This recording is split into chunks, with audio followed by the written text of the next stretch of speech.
Calling to order the regular city council meeting for the city of Hayden. It is Tuesday, May 28th, and the time is approximately 5:02. May we get a roll call of council members, please? Council President Roeder? Present. Councilmember White? Yes. Councilmember DePriest? Here. And Councilmember Schaefer? Here. Please join me for the Pledge of Allegiance. Abby, would you like to lead us, please? I pledge allegiance to the flag of the United States of America and to the republic for which it stands, one nation, under God, indivisible, with liberty and justice for all.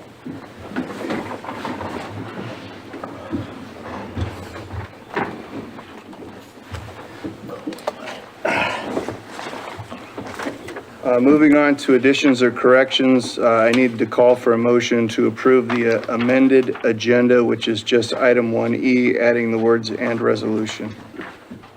So moved. Second. There's a motion and a second. Maybe get a roll call, please.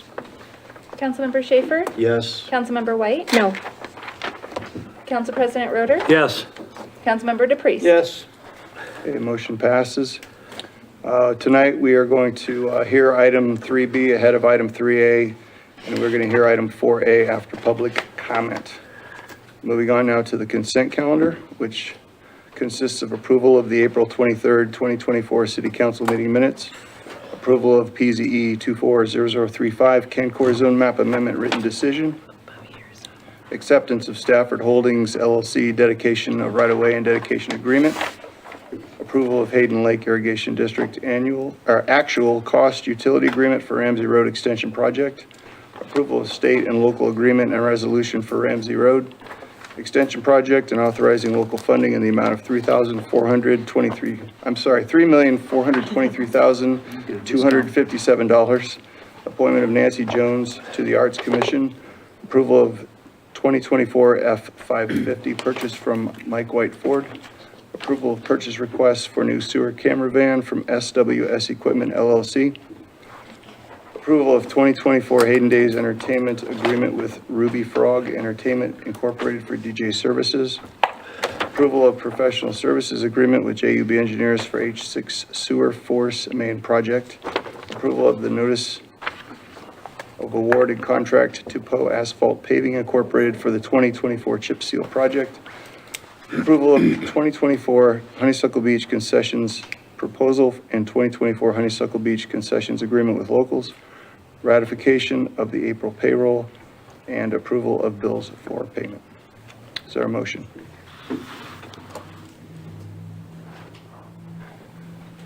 I'll move to approve the consent calendar as written. Second. There's a motion and a second. Any discussion?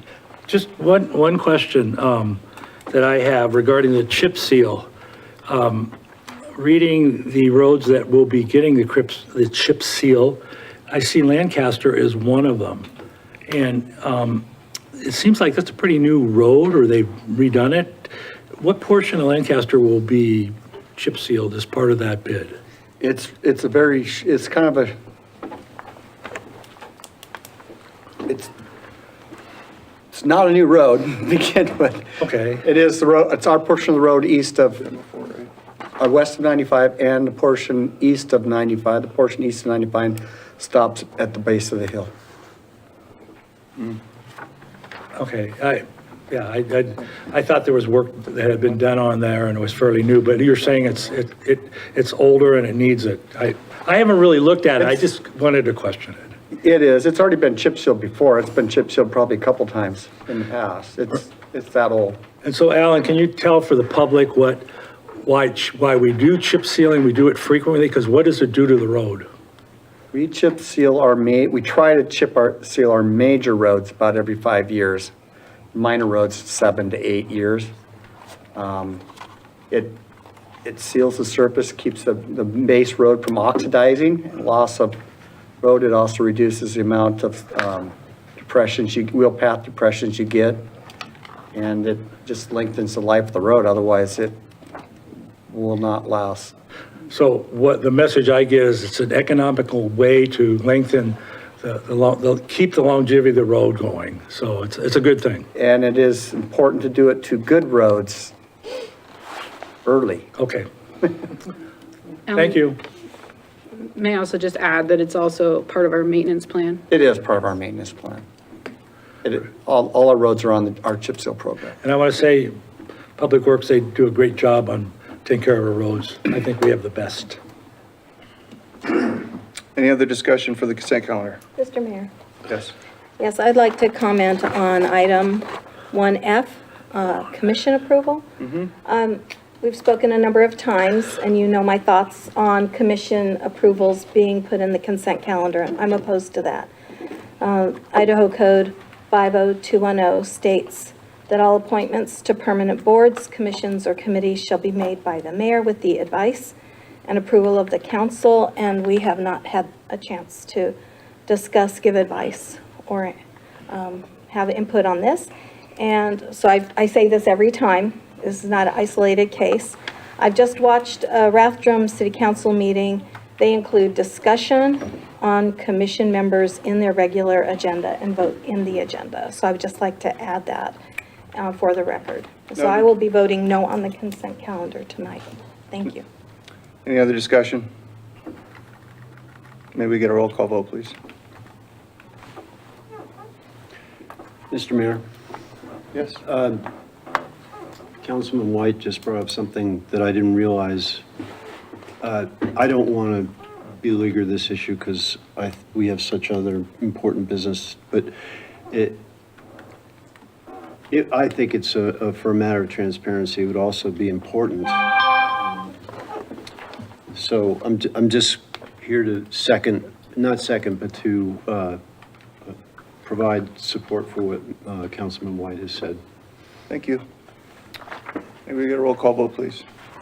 Councilmember Schaefer? Yes. Councilmember White? No.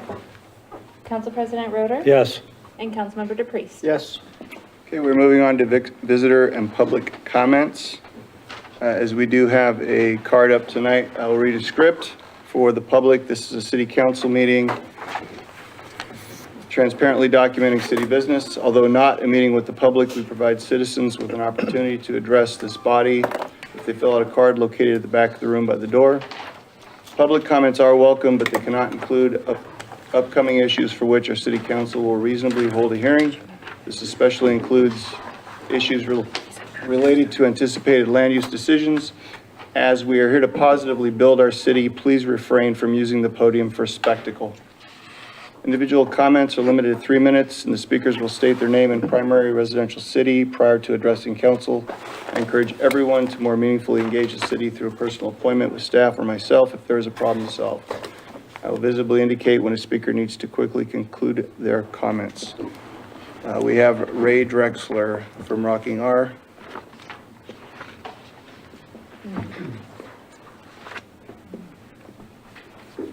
My name is Ray Drexler. I'm a citizen of Hayden. Thanks, Ray. And just before you start, have you made an appointment or spoken with anybody at city council about this issue yet? Nope. Thank you. And to be honest with you, I think this is a great format because it's not just dealing with, city council and staff. Hopefully someone will be looking at the council meeting online and therefore get a little bit wider audience. So that was one of the main reasons why I wanted to speak up.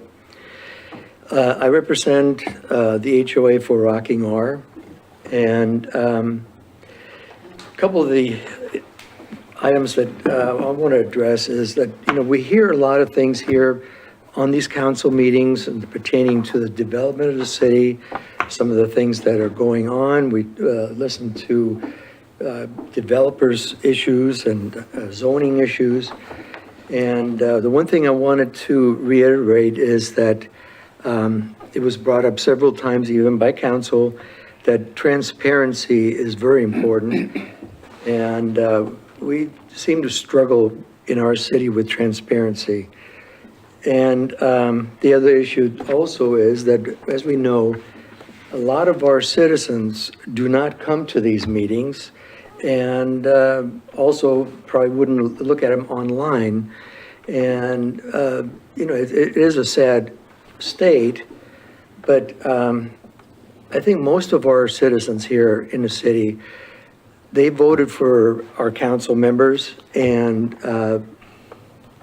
sad to say that they rely on the council members to represent them, you know, our citizens, and therefore they, you know, they don't come to these meetings, and that's a kind of a sad state. Anyway, that being said, I have recently forwarded a letter to city staff, no, I'm sorry, council and mayor and Alan. And that being that, you know, we have a continued issue with Rocking R. I mean, we already lost the battle with the wetlands, but the continued issue is traffic. And the letter I wrote has supporting documents. We recently installed that radar speed sign, and the history that we're collecting on that speed sign should open everyone's eyes. I mean, the amount of people that are using that road is ridiculous. And it was extremely disappointing when a master plan was introduced from Stone Creek North at the time, now being called Trail Ridge. It had a traffic calming intersection, which was, you know, provided for the public to review and document on it. And the sad thing is that one of the city's requirement was for the developer to basically let the residents within 300 feet know of the development. Even though in this case, there's two HOAs that are being extremely affected on this project. And currently that road is 3/4 of a mile long, and letting, you know, having the developer only contact within 300 feet, in this case, sorry to say, but I think that's ridiculous. Now the document that I forwarded. Ray, I don't want to cut you off. We're like a full minute over. Could I ask you to summarize for me, please? Okay, Thanks. the document that I forwarded to you guys with backup, I really need for you guys to look at it seriously and help us reduce the traffic on that road. And like I said before, our council represents the citizens, and, you know, I know we need to deal with future developments and that kind of stuff, but we cannot forget the citizens. Thank you, sir. Okay, thanks. Okay, I'm not showing any other public comments cards, so we'll move on to item 4A. Nope. 4A. Our staff is presenting the completion of our 2022 audited financial statements. Just for clarity and transparency, our city got a little behind the 8 ball prior to Natasha stepping up.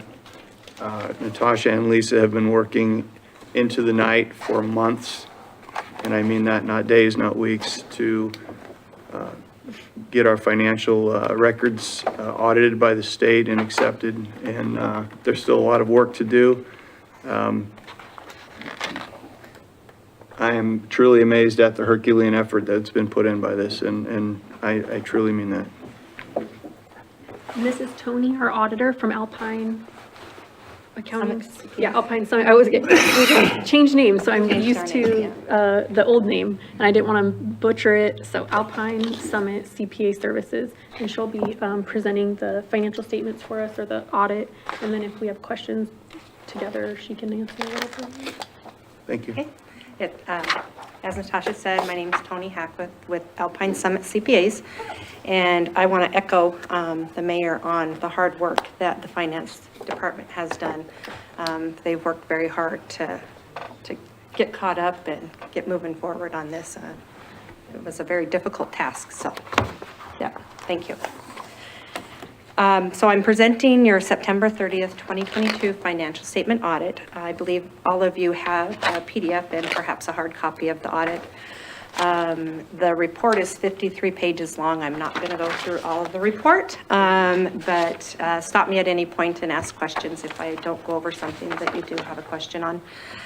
I'm going to start with pages 1 through 3. That is our independent auditor's report. That's a report we issue after all of our audit work is done, and The report that we've issued for the city is called a clean opinion or unmodified opinion, meaning that we were able to audit the financial records of the city and issue an opinion that they are materially correct. Then I'm going to go to page 7, which is the balance sheet of the city, and talk about your general fund, which is your main operating fund. One of the larger items on your financial statement this year, and this shows your cash, your receivables, your liabilities and such at September 30th of 2022. You did have some ARPA funds. You'll see unearned grant revenue towards the bottom of this statement of 1.3 million. So that's money that you've received for ARPA, but you have not spent that on those expenses yet. So it'll be reclassified to revenue once you start spending that money. Your fund balance is another area that is commonly asked about or in an audit or in a presentation. And your fund balance is your assets less your liabilities. So your general fund balance actually had a balance of $7.5 million at the end of September, of which $7 million is unassigned, meaning available for spending that's not restricted or has been committed to specific funds.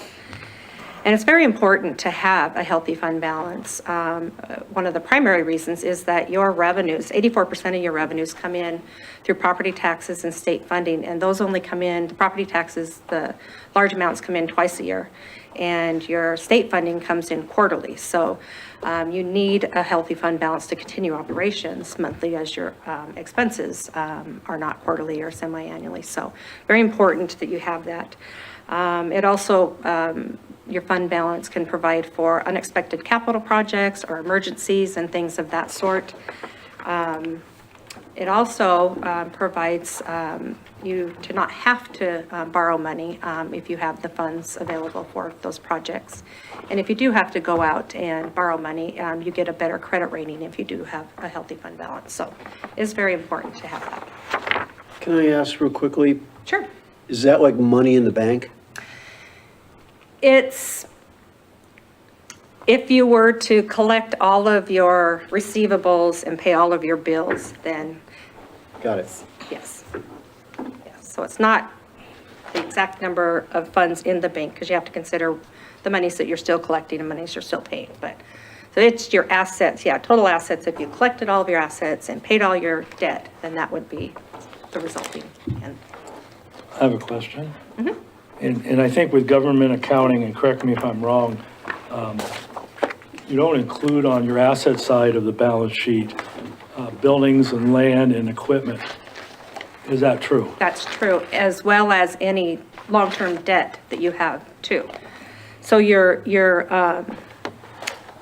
governmental funds balance sheet is shown just with current assets and current liabilities.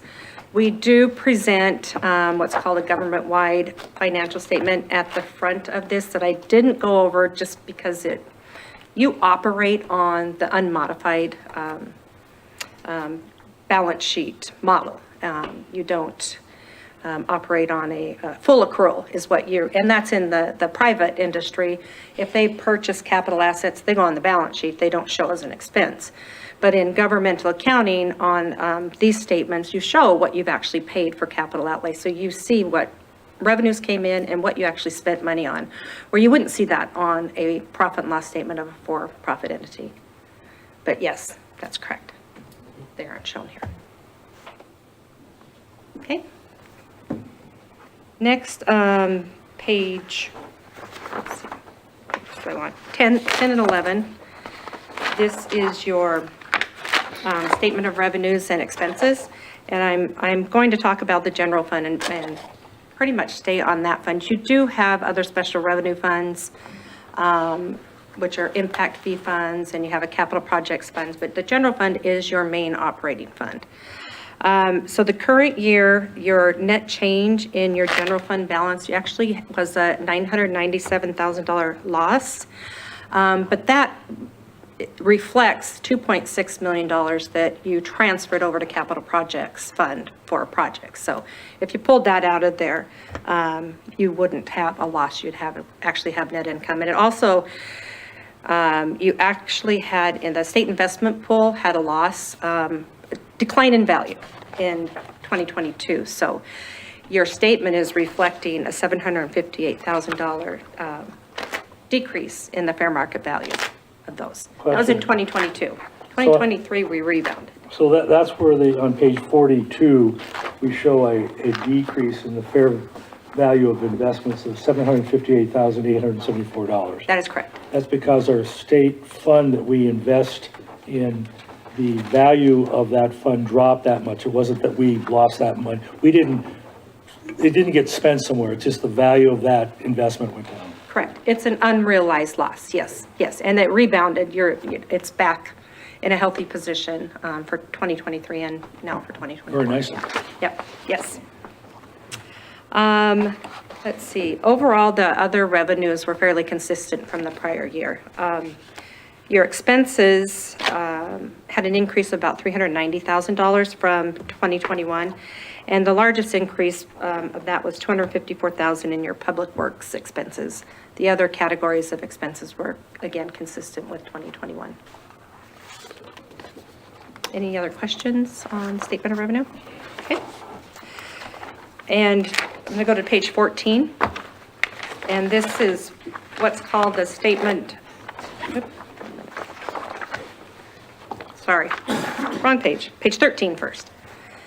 This is your statement of net position. So a balance sheet, that's what they call it in a for-profit entity. And this is your sewer fund. So it shows your assets, your liabilities, and the resulting effect is your net position. Unlike your general funds, this is actually shown in a full accrual position. So your capital assets are reflected on this balance sheet as well as your long-term debt. Again, you'll see there were ARPA funds for the sewer fund, and there's $2 million that are on your balance sheet being reflected as unearned revenue, and those will transfer over to revenue when you begin spending the money. Your overall net position is $1.166 million at the end of the year. So that's assets less liabilities. But again, this is reflecting capital assets and long-term liabilities. So it's not like the general fund where it's kind of more of a cash basis, that if you collected all your funds, spent all your money, that would be the ending result. So, Question. yeah. So unlike the city's balance sheet, the HARB's balance sheet does include buildings and land. Correct. And yours does too here. Right, and so Yes. my question is the $970,862, does some portion of that include, HARB's owns like 300 some acres of land for land application of its treated sewage. So is that land value included in this number? No. No, that would be that's their asset, their property. It's on their financial statement. But don't we own part of the sewer plant? The land, no. No. You don't. Oh, I know, we have a financial responsibility of 74% or 75%, but then we don't actually own any of the sewer plant. Separate entity. And so the money that is being financed through DEQ, that you're not constructing an asset that's on your financial statement. That's actually an expense because it ultimately is not your property. It's not your asset. But we're liable for the payment of it. Since you are, in that, what's the right word? You are- Joint powers agreement. Yes, joint powers agreement, that all of you who are in that and using that, which is theirs, you are paying for some of the upgrades because you are utilizing it, but it's their actual capital asset. Okay, thank you. Does that help? No, No? it's still a little confusing how that ownership and responsibility, and that's all right, because I'm kind of slow. Well, it's not typical. It's a very, I don't want to say unusual, but it's not a typical, like City of Coeur d'Alene, they own their facilities. And so they're on their books, but Harsby owns it and you have a joint powers agreement, which all of you are in, and then you're utilizing that, but you have to help pay for the upgrades of that property that you're utilizing. So I don't want to belabor this, but how come we can show land as an asset on this balance sheet for Harbs? This is your land that the city actually owns. Okay. Yeah, that's your land. Oh, okay, okay. Yeah. Yeah. Yeah.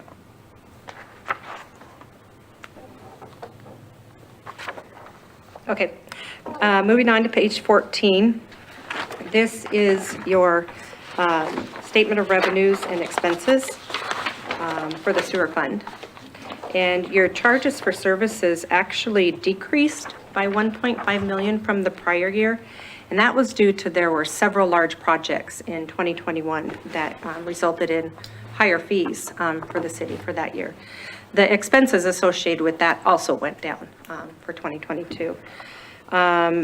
Your total expenses increased by 847,000, but 1.7 million was an increase in the upgrades for Harsby. And then you had a $905,000 decrease in the contracted amounts for the projects that you had in 2021. So the net effect was an $847,000 increase. Okay. So pages 18 through 49 are footnotes to the financial statements and other supplementary information for the financial statements. If any of you have any questions on those, okay, we have one right here. No, I'm sorry, finish what you're going to say. Well, that's what I was going to say is I'll answer any questions, but I'm not going to go through Okay. all of these individual pages. So, I'm repeating an observation I made to the city manager prior to this for public consumption. On page 25, there's a discussion of credit risk. And it talks about a unrealized loss of $40,813. And then the following page under deposits and investment balances, there's a bunch of T-bills, which if I understand correctly, were purchased in 2020 and have expirations in the 2030s.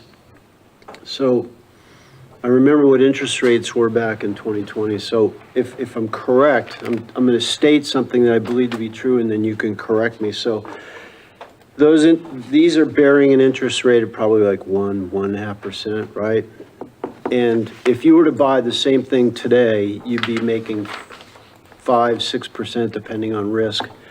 So we're carrying a paper loss because to sell these and reinvest for higher interest rates of return, the city would have to eat about $40,000. Is that a correct statement?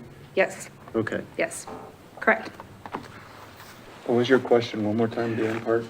I wanted to verify that I understood it correctly and bring attention to it. No, the 40,000, what was the point of the 40,000? It's right now an unrealized Unrealized loss loss. existing on paper. Like, if you and I, and in our IRAs, we had invested in treasury bills back in 2020, Right. we'd see the value of our investment be down on paper by a commensurate amount. Right. Okay, I heard something else the first time, thank you. Oh, okay, I'm sorry if I wasn't clear. I'm old. I'm older. Any other questions? Okay, I'm going to turn to page 50, and this is the other report that we issue. We have to look at the internal controls of the city and make sure that you have them and that you're abiding by your controls and determine if there are any deficiencies or anything related to that, or any material weaknesses involved in your financial reporting. And also, we have to look at compliance with laws and regulations. not all laws and regulations, but as per financial reporting purposes, are you filing your payroll reports and state reports and things of that nature. Due to the, we did have to issue a couple findings. One was an error in capital assets, and there were some capital assets that were noted by the finance director, and these were observations or items that your staff found, it wasn't that we found it as a result of audit procedure. So, but we still, since it was a restatement that had to be made, we have to note it in our audit. Errors in capital assets, which I think those were about 60,000 or something, capital assets that just needed to be put on your books that had been on your books. They'd been expensed properly, but they weren't noted in your fixed asset system. And then the ARPA monies that I talked about that are recognized as unearned until you spend them, those were recognized as revenue in the period that they were received rather than put on the balance sheet. So those have been restated and they're on the balance sheet until you spend them. And then the only other item was that the state requires that you submit your audited financial statements within 9 months after your period, but you encountered some very unusual circumstances with staffing, and so you are out of compliance there, but the state's aware of that and the reports have been submitted, so. And that concludes what I have to say. Answer any questions you might have. Any more questions? One more, if I may. Sure. I know part of the previous audits, the auditors looked at our the whole picture of our financial situation, and they said if our income stopped today, how many days could we go and pay all our bills? Did you do that analysis? For the general fund only, you have about a year's worth of operating. You could operate for 12 months. Okay. And that's very good. Most cities aren't stacked that hard, are they? It fluctuates, and it just depends on the entity, but yeah, you have a very healthy position, especially, like I was talking about for, that you wouldn't have to go out and borrow if you have large projects, capital projects that you have to do and such. It really helps you so that you don't have to go out and borrow or any unexpected, like catastrophes, plumbing or something that happens like that. So yeah, you have a very healthy fund balance. Thank you. Tony, thank you very much. You're welcome.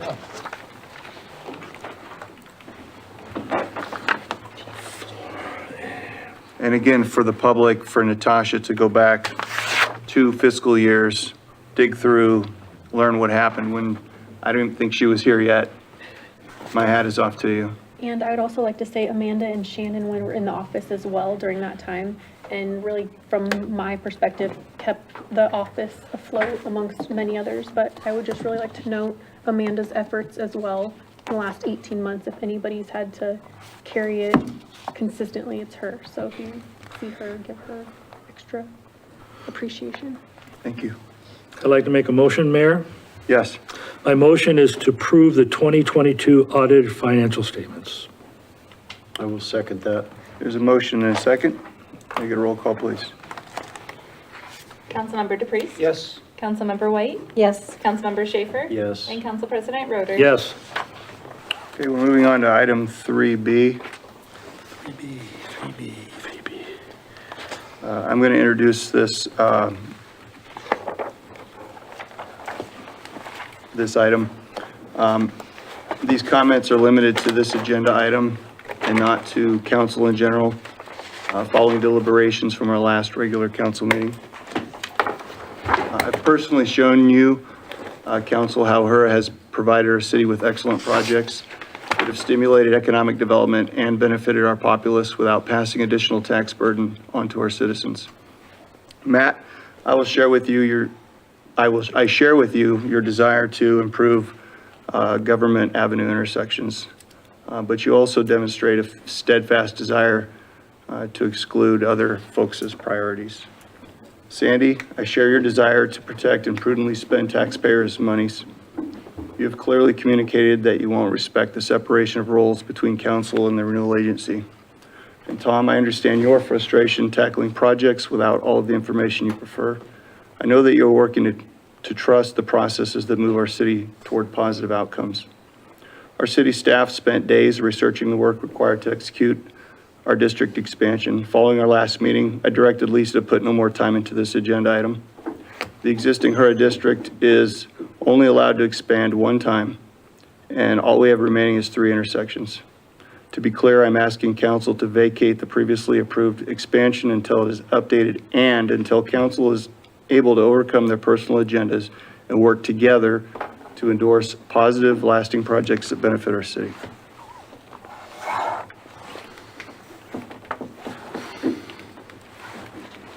With that, I'm open to discussion or a motion. I'd like to make a comment. My personal agenda is that the people have spoken and they want intersections fixed. I don't believe that's just my personal opinion, Mayor. Oh, I agree. I think that as we read the survey, if you talk to people about traffic, they're going to agree with that. So, yeah, that's my personal agenda is we need to fix those intersections. And I believe that's one of the highest, if not the highest priority that we can put before our city to accomplish. No disagreement?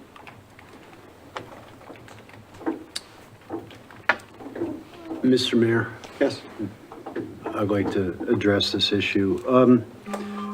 Before I talk about the details of the concerns I've expressed before, let me just give everybody here a bit of background. I've got 35, almost 40 years in an industry where if we are going to start a project that ends up being several years from concept to selling a product that is going to cost millions of dollars in NRE and needs to fit a set of desires from marketing department.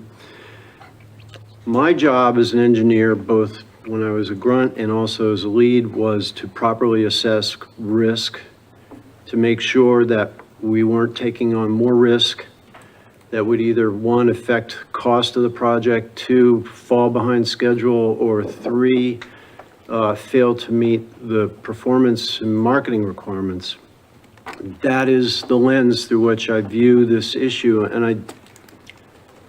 I kind of take umbrage with it being called a personal agenda. It's just the way I'm dialed. So when we first addressed the HURA expansion back in March, it was basically selling the marketing department's product without properly addressing risks up front. And then during the last council meeting, we had a surprise thrown on us of this feasibility study, which admittedly $45,000 to $100,000 is small compared to the money that could be spent to update Government Way.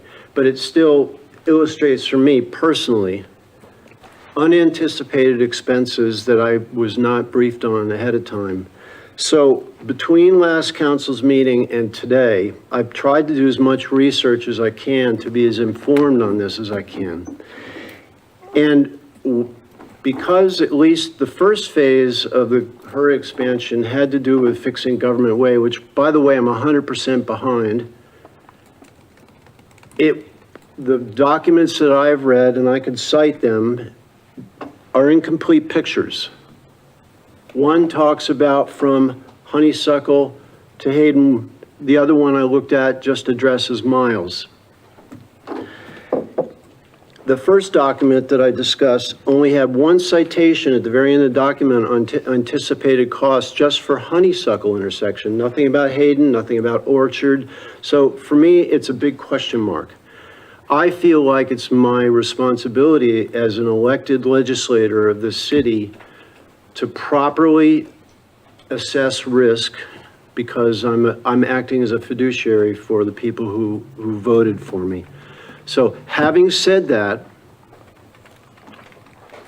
where I am at tonight is that if these things were presented to me in the proper order and that we could agree on what the city's goals are for improving these intersections, improving Government Way, and that the expansion addresses the properties that still need to be acquired, I would support this expansion. but not until I see what is in front of me, because I'm accountable later on if the money is well spent or not. So, thank you for listening to me. Tom, you make great points, but I'll point out as an example, the recent Ramsey Road project that's underway, 12-year effort. And I think with time, I hope you'll widen your aperture a little bit to understand that a lot of government and a lot of spending is done to move in a direction. It's not going to be ever, well, I won't say ever.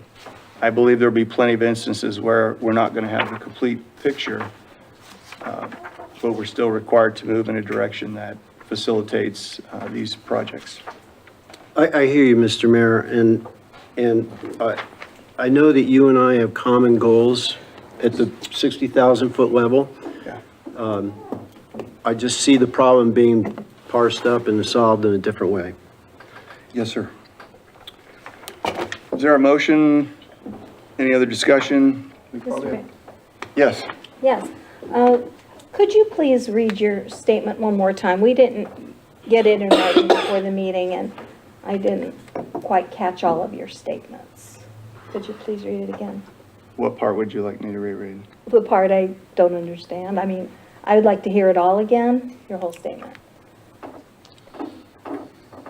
We didn't get anything in writing before the meeting, and so They're just my comments, trying to just like you make, digest it. yeah, just like you make notes for this. It's just a note I made for myself too, so I would remember what I said, to try to be succinct in what I said. That's why Okay. it's not a shared written document, it's just my thoughts. Okay, so I'll just jump off a few notes that I took. Okay. So you said that without additional expense to the taxpayers, that urban renewal was going to do these improvements. Urban renewal, the money they have is taxpayer money. So it is, and going forward, any more money that they get, which they're assessing will be about $1 million a year, that does come out of taxpayer pockets. So I don't think it's quite accurate to say without additional expense to the taxpayers. I didn't say that, but that's okay. Okay. And then I do agree that this is a one-time expansion that they could do. Let's see what else. Oh, you said about personal agendas. So I'm just wondering whose agenda is personal and whose agenda is not personal. Because we all have different viewpoints on how things are done. And that's why a city council has 4 members and a mayor. It's because we have differing opinions. Our constituents bring to us different viewpoints. And I don't think it's our job to all come to one agreement. It's okay for some to say no and some to say yes. And then also, I'm just a very fiscally responsible person. I feel like the moving forward without a contract, without assurances, I mean, we've even discussed that we're not 100% sure who's in charge of HURA. Are they totally in charge of what they do, or do we get a say in it?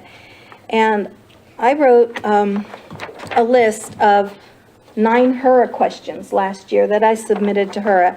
And one of them is, if we decide to let HURA grow in order to fix intersections and purchase a park, will we be able to have a contract with HURA that limits them to doing just those projects on the property and nothing else? You know, all these other questions I have, we don't have guarantees that we won't have eminent domain being exercised in these intersections and things like that. So if I have a personal agenda, my agenda is to be fiscally responsible, legally responsible, and to have assurances about what the path forward is. In our last meeting, we're talking about a cap on spending for the attorneys of $45,000. Okay, well, what if we get to that cap, 45? They come back and they say they need more.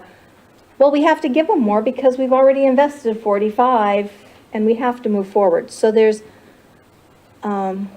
expenses coming up that we can't anticipate. So fiscally responsible, I would like the full picture before moving forward. Thank you. Is there a motion or is there more I'd like comment? to comment. Okay. You didn't think you'd get away with that, would you?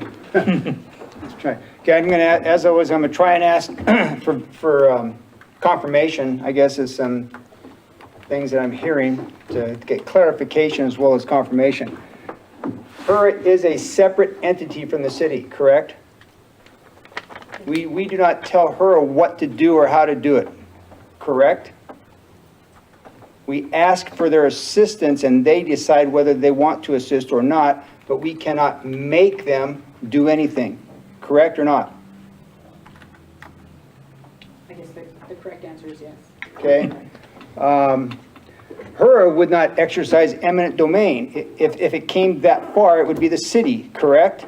That's correct, by Idaho code, that is correct. Okay? I'm trying to understand what this contract related to projects is that we've been hearing about for years, when all of the things that I just said indicate that it would be the city doing these things and not HER. We ask HER in almost every case that I've run into for assistance, financial assistance. Okay, not project management assistance or anything like that. I've had conversations with a lot of people, okay? And this is just my observation and opinion related to HER in itself. The members of HER are longtime residents, contributors to this community who want to create a situation where they can leave a lasting benefit to the entire community. They are not some rhino-Rotarian cabal who's conspiring to enrich themselves at the expense of the citizens, okay? They are here to try and make the city a better place for everybody, okay? I believe that I believe you used the word vacate, and we start all over, if at all, that in a year from now, as this has taken, it seems like about a year by the time it came up, open houses, this and that a year from now, we'll basically be in the same place, in the same situation. We cannot improve the intersections of Honeysuckle without expansion because the property needed there for the plans that already came before council several months ago. We had a choice of 3 different plans, if I'm not mistaken. And there has been some action towards them already. So if we do not expand, we can trash those and start all over on Honeysuckle. We have non-HERA district, Ramsey and Hayden, Ramsey and Honeysuckle, those projects, okay? Government Way has been, I think, everyone on this board or council for at least the last year or so has indicated that within the HERA district, it is our priority, okay? I've already talked about that. And the question I guess I had is, if expanded, because we keep hearing it, yes, there will be it is taxpayer dollars, but that expanded area, the valuation of it currently would still come to the city, and any additional increment in the next 4 years, doing my math, that additional increment, if any, of the increase in property value would go to HERA. But it's not like it would be retroactive back to 2004. All of the properties wouldn't go back to that base. The base value of any incremental increase would be based on from this year forward. So if those properties don't increase much at all, HERA is not going to get much at all, okay? So I just think it's extremely important. We've been doing this for, it seems like about a year through this process to get where we are now, that we not just blow it up and start all over, because I think a year from now, we're going to be sitting in this almost exact same place. Ed, to your comments, I certainly can't speak for before I was here, before Lisa was here, but it would be my intention to work with HERA and get something back within 60 days if they can support that. So not 1 year. Well, that would be before they even brought ideas back. By then, we'd have, if I'm not mistaken, if we went through, let's expand again with the whole process that we've gone through, open houses and all of this have to occur again? It's a new, it would be a new. It's not required by law, so no, we're all familiar with what a HERA expansion is. We would simply be updating the map that has been trimmed down to nothing but 3 intersections. So my point of asking council to vacate the previous decision is based on that I believe so much time has passed since that map was drawn that there may be areas the city can realize. I don't believe we're going to be anywhere near, those projects are going to give us near the ability to spend the money that's in there. And it would be a shame to not realize the full potential of the money that is in the HERA account. Well, I think that's my goal, and we've had this discussion.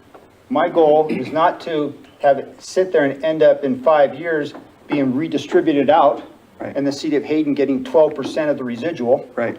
okay? It is to maximize the use of those funds to benefit the city. Right. So my point is, I'm not going to leave it hanging out there any one day more than it needs to be. As soon as HERA is able to give us their recommendations, they may come back and say that the government way is the only thing they're considering. But on the potential that there are other areas of the city that might benefit from being included in the district, I'd like to give them that opportunity and get back to council very quickly and get the train right back on the tracks and get us going down the way. Mr. Mayor? Yes. So are you kind of mirroring what Councilmember Schaefer has said about honing down and just deciding which intersections to do and, No, no? no. Okay, could you repeat your motion for me, or what you were suggesting? What I'm suggesting is we ask HERA to reconsider other areas of the city to include in the expansion. And if they come back with them, and again, I'm going to hope for 60 days, then you would be shown a new map that would include the 3 intersections plus any additional areas that HERA would recommend to the city to be included in the expansion. Which 3 intersections?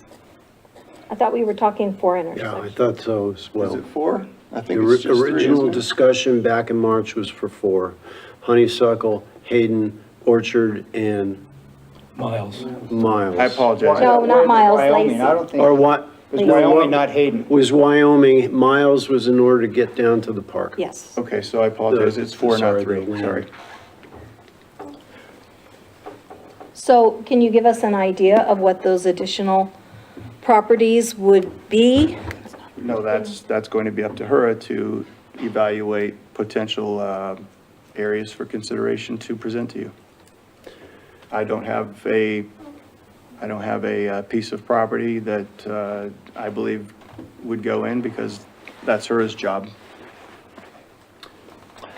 I'd like to make a few comments. Yes, sir. I know Sandy has brought up, she'd like to have a contract between the city and HERA.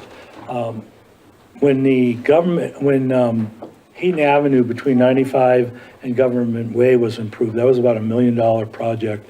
HERA paid for that. HERA and the city had a contract. Contract was not only for the funding of it, but also that they would do construction management of that. Since that project, the Urban Renewal Board has decided they don't want to do any more construction management. They'll just do the funding. So anything that we go forward with, there is a contract, Sandy. It's for the funding between the city and urban renewal. So we, in fact, we have, we just did a Hayden or Ramsey extension is a perfect example of that. We signed a contract. You signed it, or the city council approved it. So there are contracts. You say, I don't know what else you want, but we do have our contract. So I want to make that point. Going forward, I know Tom, I can appreciate Mr. Schaefer, Councilmember Schaefer, wanting to know everything that is going to what it's gonna cost and a time frame and the whole works. I think that it's helpful, like I was discussing this with my wife, I said, hey, if we're gonna build a house, you got a loan, and you got so much money of your own, and you gotta pencil everything out and then move forward, and then have a contingency, because not everything works. Our world is a little different than that. And our world is that, for example, how much is the right-of-way gonna cost for these intersections? We've seen that it can cost hundreds of thousands of dollars. So how do you budget and define what those costs are? Because that's one of the issues we have, is we need to buy property in these intersections so that we have it all in the district, so that the district can fund the project. And I guess my wife, who had worked with the federal government for 25 years, she said, we can get into she called it analysis paralysis. Is we can get so involved with wanting all the details of moving forward, by the time we get the details, it's too late. And I don't want to be in that position. Sometimes we have to step forward with the confidence that we can move forward, but we don't have everything figured out. Just like the Ramsey Road extension, it took 12 years. It took a long time to get all that funding. From the beginning, they had a guess, but, and again, I know you're an engineer, and guess what? Those guys love detail. And I think I respect that very much, because we need those points of view. So what I want to encourage is that we do have to move forward. We have a limited time, meaning we have 4 years to the end of this. And it could take 3 years to do one of those intersections. And I don't want to lose that opportunity, because, and the other thing is, and thank you, I had a birthday this last week, and my memory is not that good. So I had to call up Melissa Cleveland and ask Melissa, and she got back to me about an hour and a half ago. Her has already spent on Government Way and Honeysuckle a study of $44,910. Is it the Arteris study that came out in January 22? Didn't give me a date, just the dollar amount, and it was a study to study that intersection and look at possible plans of how to fix it. So her has already invested money to move forward on that intersection. Now, also, her has spent $114,067 on design plans for Government Way and Miles. Now, I know that someone said, well, that was in anticipation of expanding the district to the east and then over to the Hanson property, but there's a light there at that intersection of 95 and Miles, and I think the anticipation was the amount of traffic that will now be coming on that road. And so that's like $150,000 plus that's already been invested in 2 intersections. And I think that if we don't move forward with plans to fix these intersections, I don't want to see this money wasted. That's taxpayer money that's already been spent on 2 intersections. I think it's prudent for us to move forward with these intersections, whether there's another one in there that we would look at too, that HER has money for. But I would hope the council will say, look, the people have spoken, they want intersections fixed. There's money in HERA. Let's use that money in HERA to fix these intersections. Because if you don't use HERA money, I want to hear from the other council members, where's the money going to come from to fix it then? If we don't use that HERA money, where's it going to come from? Mr. Mayor, can I respond to? Well, I was going to ask, each of you has commented, and Matt, no one's arguing against the intersections getting approved. I think every council member here is in agreement that needs to be done. I'm going to ask, so that we don't belabor this, council can make a motion to sustain their previous decision to expand the renewal or to vacate it, and maybe move on to our next items, unless Can I ask a something you guys are question? going to say is going to change that. Yeah, Your question is, the Hanson property is not a possibility, so. right. So how do we deal with that with what we've already approved? We vacate. Well, like I said, my recommendation is to vacate Well, it. Vacate the whole thing? Well, or You don't have not. to, you can just eliminate Yeah. the properties needed Yeah, in we- the corridor to Yeah, I get to the end. apologize. We didn't draw up potential motions for you because I frankly didn't know where this conversation was going to go, so thank you. You're welcome. So you can take your current, what's currently approved, Right? and you just don't send into the feasibility study the 13 properties in the corridor leading to the Hanson property. Thank you. Which leaves us what? Just government. Just Government Way. Yep, which is why I'm asking council to vacate that so that HERA has the chance to evaluate additional opportunities. Did you want to, Tom? I know you want to move on. Yes, sir. Why don't we move on to further discussion on the other agenda items? And I will like to respond to some of the things that Councilman Roeder brought up. Yeah, I'm going to ask for a motion though on this. If you want to, if you want to help us, if you want to modify, vacate, sustain. So I think it's probably helpful for the public, Mr. Mayor, and the council to understand exactly what you're looking for. So you're looking for vacate the previous decision and go back to HERA with a new recommended boundary line. That could be one option if council so desires. Or sustain the current decision with the opportunity to just reduce the number of properties or I don't know how you're looking at modifying the boundary different from what it is, other than removing the Hanson property. So that's my confusion. Well, you'd be removing all the properties on Miles going east from government to Okay. Maple. So however that motion would work, again, it's up to council. I don't want, again, because I also care about tax dollars, I don't want to accidentally ask lawyers to evaluate land that shouldn't go into the HERA district anymore. That Well, would I be a think waste it's of money. important to know, though, do you believe that the boundaries need to be adjusted as previously recommended Yes. to include additional intersections that aren't currently included?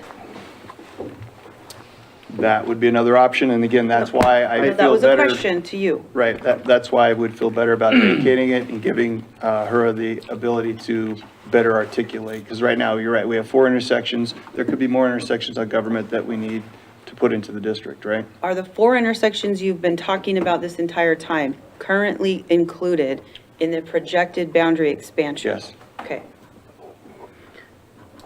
I'll make a motion. My motion is to maintain the approved boundaries, approved in the option, which is the Government Way option with the intersections. And I don't know if the proper term is eliminate or vacate the option that takes east of Miles to includes the Hanson property. We eliminate that. So we're just left with Government Way intersections as, yes, Alan, help me. Would that include the properties surrounding the Miles intersection that might be necessary for the improvement of Miles intersection? Well, Adjacent to Government Way. Adjacent to Contiguous to Government Way. Yes. yes, and I guess that's a more clarification, but my intention of my motion is to include any of the intersections within the HERA district that in Government Way, which would include any boundaries around those intersections that were needed to improve those intersections. Is that clear as mud? Can I take a shot at it? Matt? Well, Well, there is a motion, Okay, so okay, you have okay. to dive for a lack of a second or, Or and that would, restate? yeah. Or amend it. Or you could, Or amend it. or you could, Matt, or you could, or Ed could just ask for a clarification on Well, it. clarification, possible amendment.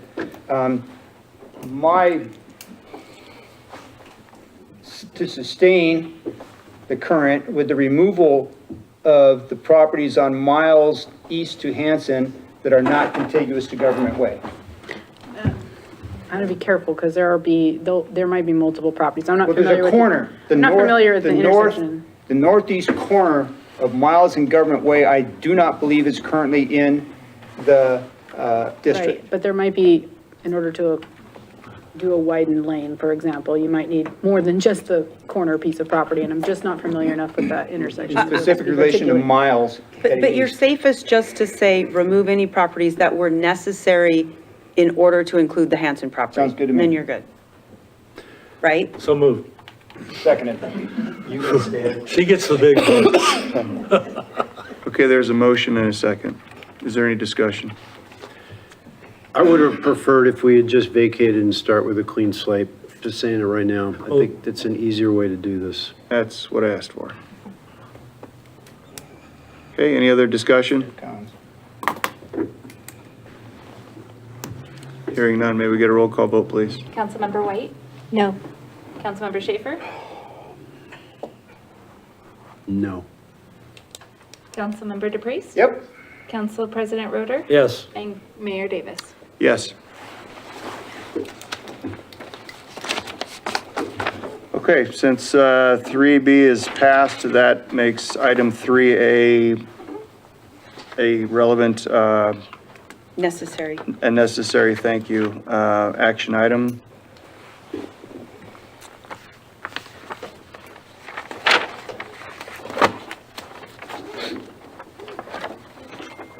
As previously discussed, there is a contract that needs to be let in order to facilitate. It's one of two so far that we need to facilitate. Her expansion staff is recommending an engagement with Elam and Burke to facilitate the expansion of the revenue allocation area with an amount not to exceed without prior approval of $50,000. Is there any discussion on this item or is there a motion? Mr. Mayor, do I need to make a motion or something in order to talk about this, or can I just? No, we're discussing Okay, it. so didn't we say 45,000 last council meeting? Yes. Okay. Is this a time now that I may continue on with the prior discussion and answer some things that, Well, we should be just discussing the engagement letter, whether we want to endorse it or not. okay. Let me reiterate once again, I am in support of an expansion that assists us in fixing Government Way. And again, I'm going to cite the documents that I've read. I highlighted just the Honeysuckle intersection as one of the items on there, but this thing talked about a number of different improvements all the way from Honeysuckle to Hayden that included widening to multiple lanes, included changes in traffic control lights, getting rid of ingress and egress driveways, moving crosswalks around. So the amount of money that would needed to be spent to acquire right away was not clear to me in this document. The document only highlighted one spot, and that was Honeysuckle Way. And that amounted to, in today's dollars, about $100,000 was just for right away. I found that so unbelievable, I don't even consider it real anymore. And if we're talking about properties up and down Government Way, then that is something that we should be aware of. And to address Councilman Roder's comment, I agree, paralysis analysis is an anathema to me, but there's also a feature creep, which is also a big problem in engineering. And again, what I'm really referring to here is I don't know what we're grappling with. We have some very high, lofty ideas. I get it. I think we're all on board at that level. It's how we find the details that I'm finding disparity with current conversations. So Councilman Schaefer, just for clarity, you're not talking about seeing a reference to $100,000 for right-of-way acquisition in the Elam and Burke contract? No. Okay, I just want the public, just wanted to make sure the I public beg your understands. pardon, and you're not I didn't mean to referencing- confuse. Yes, Elam and Burke, that is, the monies that I quoted were from a document paid for by HURA and the study done by Iteris, and they were, when they got to the section on expenses, they only highlighted one of two dozen different potential changes to Government Way. So I just wanted to make sure that we were clear that that yeah, wasn't cited and I in there. apologize for any confusion I may have created. Okay, Mr. Mayor? yes. Okay. City Administrator Isles, I think, came up with probably what sounds to be the most, did I butcher your name again? Yes. Airport. Beer wine. I don't want to say airport. I'm sorry. Airport. Who are we talking about? You can call her Lisa. Okay, I've got Katie. Just No call me excuse- Lisa. No, it's okay, Lisa. City Administrator Lisa, probably easier, brought up. And that's with the situation we're in, and as we move forward here, to prioritize, and it sounds like honeysuckle and government is probably our first priority right now. And after we get the reports back, be able to then look at it and say, okay, that's number one, let's get rolling on it, okay? But also, to look at the available resources and the term shovel-ready, so that, and I know a lot of people out there cringe for what I'm about to say, but other than the taxpayers, it's most likely gonna be if there's federal money available for highway improvement. And they want you to be shovel-ready, okay? They don't want you to go, okay, we want the money, but it's gonna take us X amount of time. And if we prioritize and say, get started on honeysuckle, depending on the results of all of these studies, and then move along, say, what's our priority? Is it then Orchard or Miles and Wyoming or whatever? Start rolling on that so that if 4 or 5 years down the road, when the government money comes available, we are ready and have maximized the ability of the resources to use the resources that we have at that time. So I think that is something that we need to either consider or keep in our heads, that, no, we aren't going to start all 5 intersections at the same time and try and hammer them in 4 years. It ain't going to happen. But if we can get this one going, and then along with it, be doing the design and acquisition or whatever through our priorities, that by the time we come to 2029, I believe we will have hopefully done the best we can to maximize the resources, because I would be very surprised if there is, if another district after that, and after that, from what I can see, it's going to the taxpayers, and it's gonna be a pay-as-you-go. If you, and I've said, if you want it, you're gonna pay for it. And again, my main thing is maximize whatever we've got the ability to use right now. Be that as it may, none of this will happen if we don't make a decision on signing an engagement letter or not. That's where I'm going. And let's be clear, shovel-ready means you have to have design complete and you have to have right-of-way acquired. You cannot even begin appraisals for right-of-way acquisition until design is complete, and only one of these projects has complete design right now. So just so the public understands and so that we're really clear on the process, that's what shovel-ready means. And if we don't move forward with this engagement, we aren't even going to get to those steps. That's correct. Yeah. So, one more question, Mr. Mayor. The engagement letter with Elam and Burke, I think there's a number in there, if I recall, 71 separate properties. Since Miles down to Maple is out of the picture, that number changes. Do we know what that number is? No. No, it's by what? He wants to know if the cost, if we know what the exact cost, in other words, we know we've estimated 50,000 that included the original HER expansion. Now that it's been reduced in scope, I think all we can tell It probably Tom. wouldn't change the Elam and Burke one, but it most certainly could influence the feasibility and economic, what do they call it, The economic? feasibility and economic study. The reason it won't affect the Elam and Burke is because they're probably- writing your new plan. So the new HERA plan, they're writing that new plan, whether you have 1 property or 101 properties. So their work is the same irrespective of the number of properties. For Elam and Burke, you have another action item on your agenda regarding your economic feasibility study.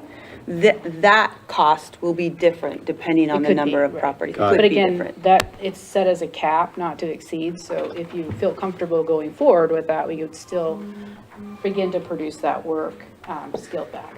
And to head your question off at the next contract, we will not be able to tell you exactly the number that it would be reduced by. Can I just entertain a rhetorical question here? First of all, Councilman DePriest made some very good points. If we don't act soon, we're going to lose this window. I don't want to drag that down. Honestly, I really don't. Why, HER's got at least 4 million in the bank. Why can't we get going on spending some of that money right now while we hash out the details on what exactly the expansion looks like? Because it's of the opinion of their attorney that they cannot expend any funds on intersections where all the parcels around that intersections that are influenced by it Aren't in the boundaries. aren't in the boundary. So when we Can think about I- an intersection, we think about all four corners or all four legs. Not, if you have one corner that's not participating, they will not expend any dollars.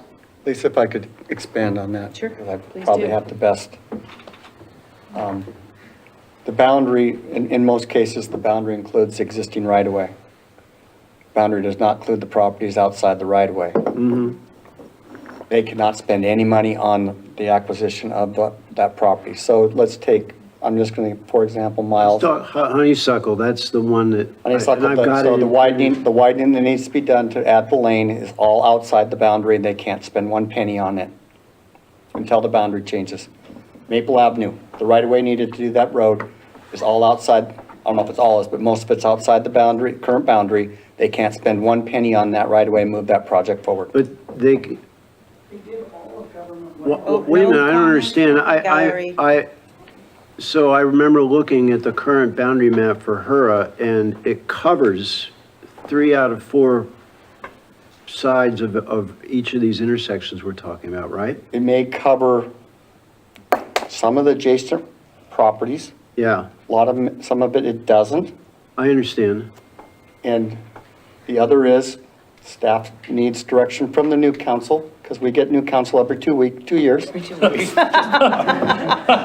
it. On the new direction. And so these projects are constantly changing, which is part of the reason it is very difficult for somebody to give you a 12-year plan, because I don't see the 12-year goals of the next 4 council members, seats.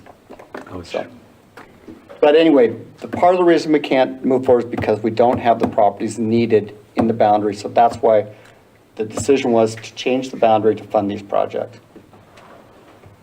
And to my point, those 4 legs, if one leg of it requires acquisition of right-of-way in order to complete it, they won't pay for the design as well. So when Elam and Burke writes this plan for us, Lisa, can you elaborate on how the new statutes governing URAs will affect it? It's my understanding, and I'm not an attorney nor am I. Best guess. Is that the plan will have to comply with the standards of today's urban renewal laws. That is correct. So what does that mean as far as our goals that we want to achieve? I don't know the answer to that. That's partly what I want to, I've exhausted my opportunities to work with the attorney under sort of an advisement interest point. I need to engage with her legally in order for her to render opinions on that.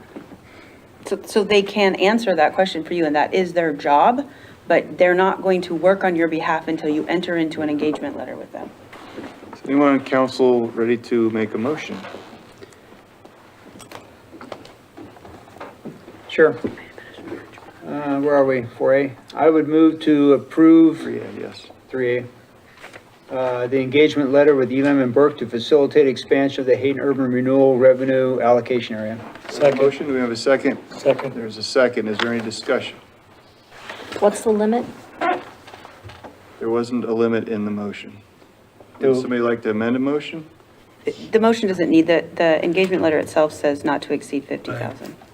I thought it was 45. Okay, I will amend my motion. Make it whatever you want. To change that number to sorry. 45. That's fine. okay, that's okay. And just so you know, the engagement letter did not say that, but she did respond to me in writing that that was what she recommended. I was just giving ourselves a. Abby, for clarity, would you mind regurgitating the motion with all its details? I have please? a motion to approve the engagement letter, and that was seconded. And then I have an amendment to the motion to approve up to $45,000. Thank you. Does the amendment need a second? No, because the original motion. Is there any other discussion then? I'm hearing none. May we get a roll call vote, please? Councilmember Schaefer? Nope. Councilmember White? No. Council President Roder? Yes. Councilmember DePreez? Yes. And Mayor Davis? Yes.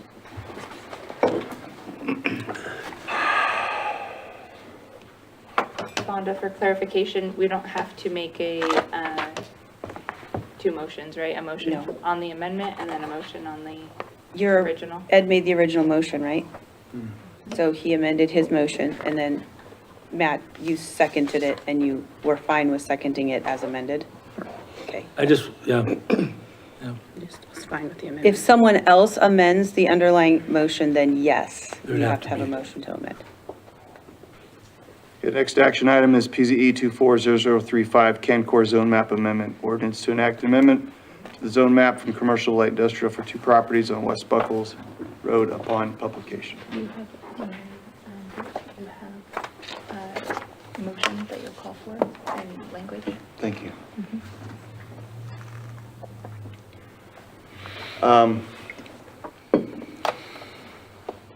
So there is a procedure for adopting ordinances for the public. The first thing I'm going to do is to call for a motion to read the ordinance by title only, suspending the rule of reading it in full on 3 separate dates, and to approve the first reading.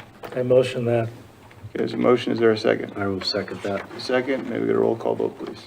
Councilmember DePreez? Yes. Councilmember White? Yes. Councilmember Schaefer? Yes. And Council President Roder? Yes. Okay, now I believe what I need to do is read the title. Okay.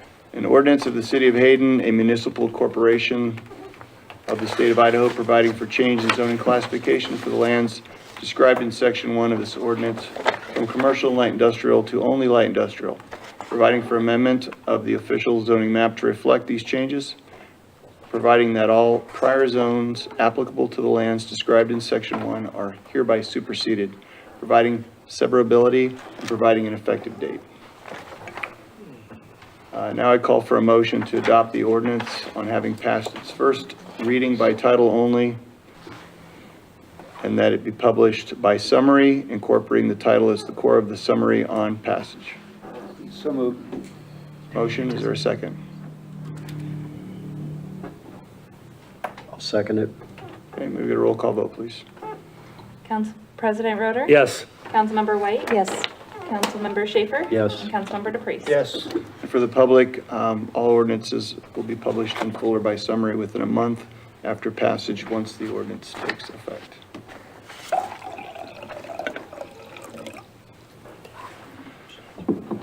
Moving to new business. Yeah, Mr. item- Mayor? Yes. I'm sorry, I don't believe you had a motion to suspend the rules to allow it to be read by title only. Did you do that first? Yes. No, we did. Okay, I apologize. I thought you just said no.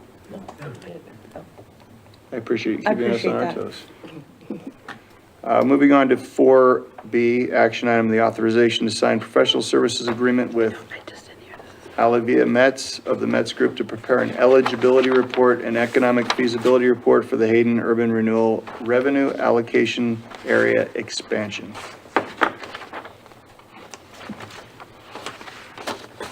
So you have a memo from staff in your packet, includes the agreement, or professional service agreement, and then the scope of work that Ms. Metz would do on behalf of the city in this area. Once the eligibility report and economic feasibility report are completed, then the attorney can then work on the plan amendment. And then it would bring back, after that's done, the formal process for making the expansion realized. Mr. Mayor, Yes. I want to ask a question.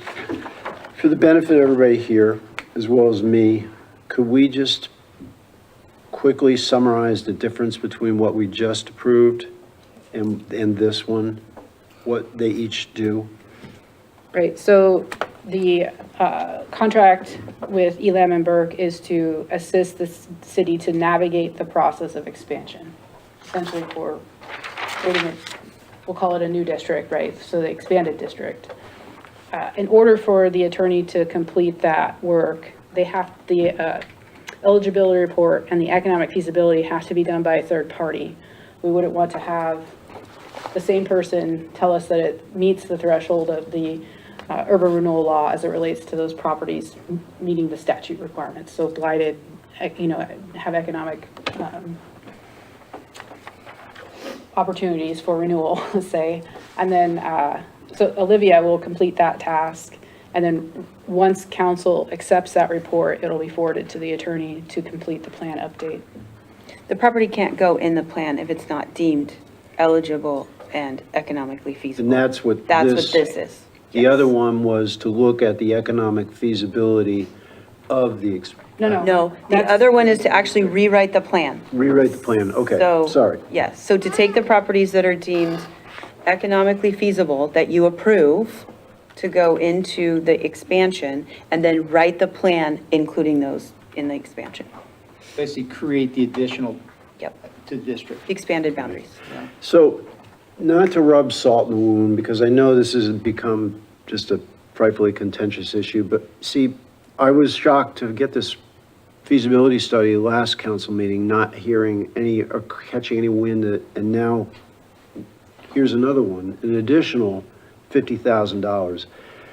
So I'll respond to that personally, because I did inform council that that there was another contract forthcoming, but it came to me the day that the council packet was due, and so Okay. it did not make it in there. So I did verbalize on the record that this plan was coming forward, and it would probably be equal to the amount of the original I one. apologize, and I retract my statement. Excuse me, I have a question. Yes. Is there also a third study that we'll need? No.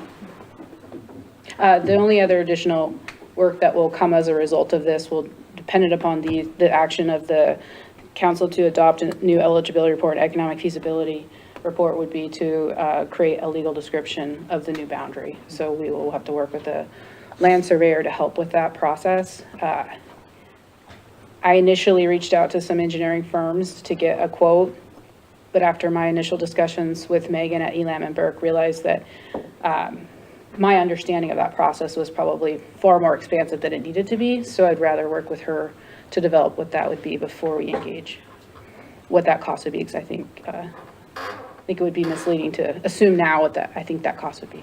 So. And Lisa, it might be worth restating again also, how much of this is reimbursed to the city from HERA if the expanded plan is completed? Yeah, if completed and adopted, 100% of it can be reimbursed.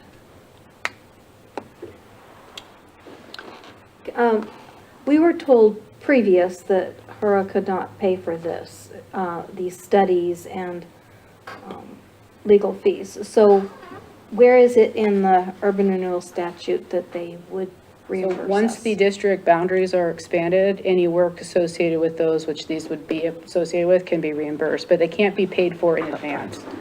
So to go through a process to expand the district on properties outside of that would be outside of their statutory authority. Is that based on a handshake agreement? Or is that This just a has not been common? presented to HERA, so yeah, no, we would have to ask for that. And this reimbursement. was discussed last meeting. We made it, I thought we discussed it reasonably that the city would go to her to ask to be reimbursed for both of these studies. It was in my memo. To ask, but Sorry. not guaranteed. We don't demand. I stated in my memo, and I stand behind it today, that the city may ask for reimbursement of up to 100% of the costs associated with this, but only at the point of adoption, not leading up to that. So So if we you, may ask, but it's not guaranteed. again, I never said it was guaranteed, I just said we may ask for 100% of it to be reimbursed. So I like to make it clear to me that this whole process that we're following is dictated by Idaho urban renewal law. So it isn't like we're making up this process. We have to follow this. If we want millions of dollars of HERA money, we have to spend this money to get that. So the way I look at it is, yeah, it's a lot of money and studies and that, but the benefit we get from that money from HERA outweighs the cost to do the studies and the legal cost. Besides, what's the alternative? Okay, is there anybody who wants to make a motion or make more comments? I'll make a motion that we authorize to sign the professional service agreement with Alavia Metz of the Metz Group to prepare eligibility report and economic feasibility report for the HERA district expansion. Second. We have a motion and a second. Is there any discussion?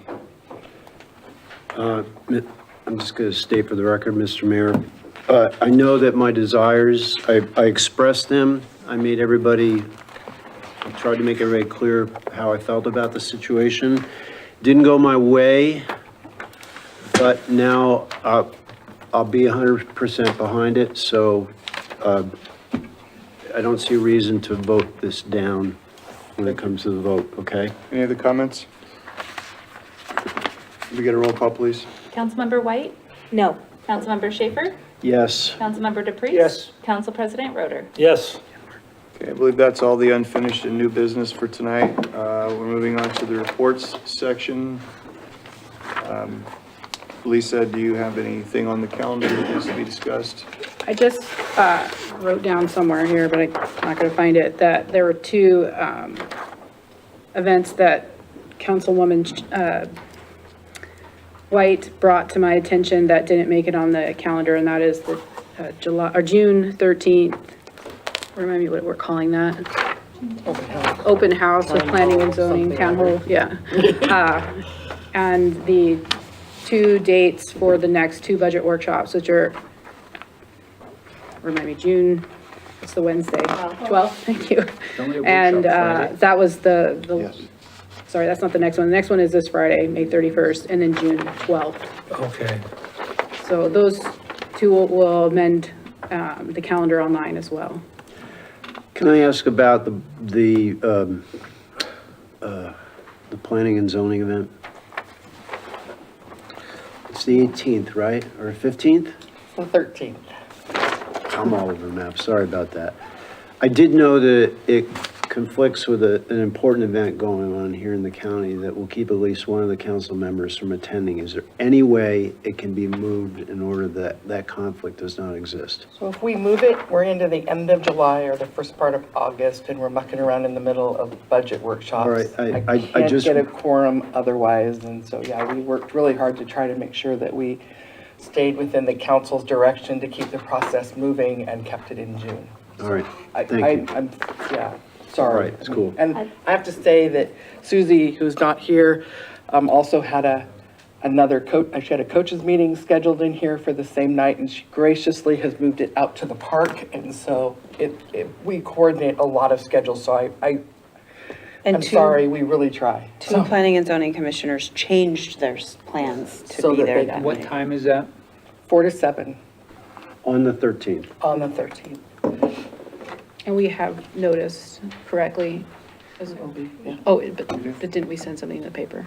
We will. Okay. Abby has a clarification. For clarification, is that town hall a planning and zoning commission town hall, or is it a joint town hall with city council? It's just planning and zoning. Planning and zoning. Just planning and zoning. Can Trying city to figure council out how to attend? notice Yes, accordingly. it's just, yes. But we're just audience. Okay. June 13th, 4 o'clock. So it's a town hall or an open house? What is it? Town hall. Town hall. The formats are very similar, so So what's the difference? Did you say 4 to 7? I did. Okay. And one more quick clarification, the first meeting in July for planning and zoning has been canceled. It's been moved to the second Monday, the 10th. And the second meeting for planning and zoning is the same. So In June. Is that- in June, sorry, It's okay. in June. June 10th and June 17th are planning and zoning meetings. Okay, any other comments on the calendar or from city administrator? Thank you. Moving on to item 5B, which is mayor council roundtable discussion on reports and non-action items. I will lead with, Lisa and I are having our second Hello Hayden event on the 6th of June from 4 to 5 right out here at McIntyre Park Pavilion. This is just an opportunity for us to meet with the public, to discuss whatever's on their mind. We don't have any specific agenda. It's the 6th from 4 PM to 5 PM. So I'm just making that announcement. Does anyone else have anything else? Did you say June 6th? I believe that's what he said. Just that it went out. I'll also make a comment that our first newsletter of 2024 went out. So if you didn't get yours in the mail, I guess let us know. Is there anything else that council wishes to discuss? I would, Ed? thank you, Mr. Mayor. A couple things. And I know this has come up before, and I think we need to take action on it in some form or another. The Capone's parking lot, it has been pointed out several times, was funded by HURA to some degree or another. And the people would like to see signs saying that it is also a public parking lot. So just to bring that up. And I beat you to it, Ray, but, no, you beat me to it, I guess. But I do think we need to address the issue on Rocking R and as best we can, as soon as we can, to come to some solution to that issue. Done, thank you. Anybody have anything else, Sandy? Yes, I just wanted to thank Susie and her crew and that did such a great job on Memorial Day. It was so beautiful at the beach and also here at McIntyre Park. Memorial Day was just a really honoring event, and I just want to thank all the staff and crew who worked so hard to make it happen. Anything, Matt? Yes. I want to thank Ray. Ray had to pick up a 300-pound sign and install it, and he hurt his hand because he cares so much about protecting our neighborhood. I want to thank him for doing that. And also just to point out that I agree with, we need to take a close look at it because there's 2 other subdivisions will come online that will put more pressure on Rocking R Road. So that sign data does not include 2 more subdivisions north of Stone Creek, which will add who knows how many cars. Or maybe they'll exit going on to Lancaster. But anyway, it's not a, You're talking about Mark's Ranch, right? pardon? You're talking about Mark's Ranch? Yes, yeah. So I think that we should take a close look at that. Also, I know it's not an action item, but I just want to bring it up because it really been bugging me because there's a discussion of, well, should we use her money or not? And I would just like to hear if we do not use, and I guess we could discuss this because there's no action item on it right now, is if we don't use her money to fix our But that's intersections, I'd like to know where we're going to get the money. And that's where I want to hear from our council members what their thoughts are. Before we go down that, Fonda, is this okay, or is this Yeah, they're not taking action on it.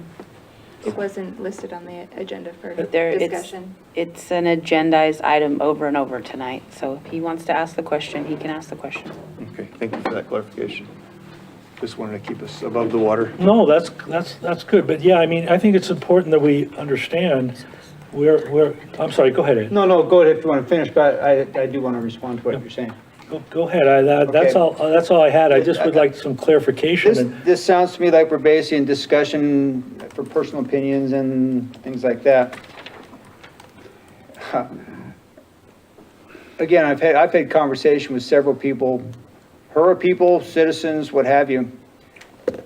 And again, this is just my take on things from the discussions. Again, her wants to do a lot of things. Okay, they don't want to be tied down to the roads and infrastructure, but it looks like that's pretty much where they're going to be taken, and those are the needs. But I also, from the conversation I have, just my gut from talking to these people, tells me that they are tired of being